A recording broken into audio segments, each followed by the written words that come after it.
हिंदू धर्म में हम किसी भी कार्य की शुरुआत भगवान गणेश की आराधना के साथ करते हैं और भगवान गणेश की आराधना के साथ अगर हम किसी कार्य को शुरू करते हैं तो हम सब के लिए हाथी का महत्व उतना ही बड़ा हो जाता है। आज वर्ल्ड एलिफेंट डे पूरे विश्व भर में मनाया जा रहा है और इस 12 अगस्त के उपलक्ष्य में हम एलिफेंट के संबंध में कुछ बेसिक फैक्चुअल इन्फॉर्मेशन आपके साथ शेयर करने जा रहे हैं। एलिफेंट की बात करें तो एलिफेंट का किंगडम है एनिमेलिया, फाइलम कॉर्डेटा और क्लास है मेमेलिया। अगर वर्ल्ड वाइड देखें तो हाथी की 3 स्पीसीज पाई जाती है। अफ्रीका की 2 और एक एशिया की होती है। अफ्रीका की 2 प्रजातियों में भी मेनली होती है लोक्सोडोंटा अफ्रीकाना और एशियन प्रजाति को हम जानते हैं एलिफस मैक्सिमस के नाम से। अगर हम लोक्सोडोंटा अफ्रीकाना और एलिफस मैक्सिमस की बात करें तो दोनों में एक बेसिक डिफरेंस है कि अफ्रीकाना के कान बड़े होते हैं और एशियन हाथी के कान छोटे होते हैं। अगर हाथी के कुछ बेसिक चीज़ों पर बात करें तो इसकी सूंड संचार में भी काम करती है और पानी पीने में, भोजन को ग्रहण करने में भी इसका योगदान रहता है। इसके अलावा हाथी की सूंड दिशा निर्देशन में भी काम करती है। और अगर हम हाथी के बारे में और थोड़ा जानें तो हाथी एक बेसिकली सामाजिक प्राणी होता है जो कि झुंड में रहता है। और एक और खासियत है, हाथी का पूरा झुंड मात्र सत्तात्मक होता है। इसका मतलब यह है कि हाथी के झुंड में मादा हाथी प्रधान होती है।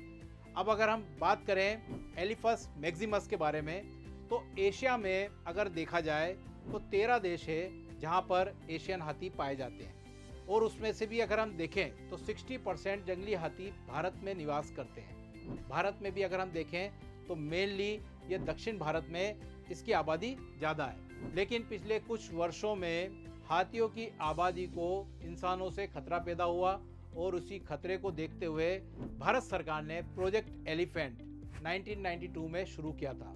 अगर हम प्रोजेक्ट एलिफेंट की बात करें तो प्रोजेक्ट एलिफेंट का उद्देश्य था कि हाथी के गलियारों को सुरक्षित करना। हाथी का गलियारा का मतलब होता है हाथी एक आवास से दूसरे आवास तक जिन रास्तों से होकर गुजरता है उसकी सुरक्षा करना। इसके अलावा हाथियों का संरक्षण करना और तीसरा मुख्य उद्देश्य था कि मानव और पशु के संघर्ष को रोकना। इन उद्देश्यों के साथ प्रोजेक्ट एलिफेंट को शुरू किया गया था। वर्तमान में भारत में 33 एलिफेंट रिजर्व है। आखिरी में हम बात करते हैं कि हाथियों को किन किन बातों से खतरा है।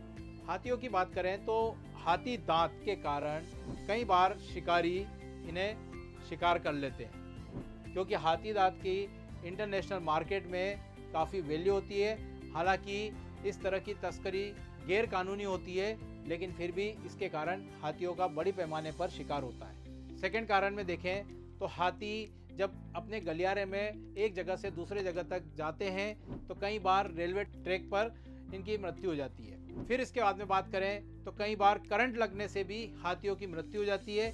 और मानव पशु संघर्ष, जब हाथी के आवास में मनुष्य अंदर घुसने का प्रयास करता है तो उस संघर्ष के कारण भी कई बार हाथियों की मृत्यु हो जाती है। तो ये सब मेन कारण है जिनके कारण हाथियों की संख्या को एक खतरा उत्पन्न हो जाता है। Thank you.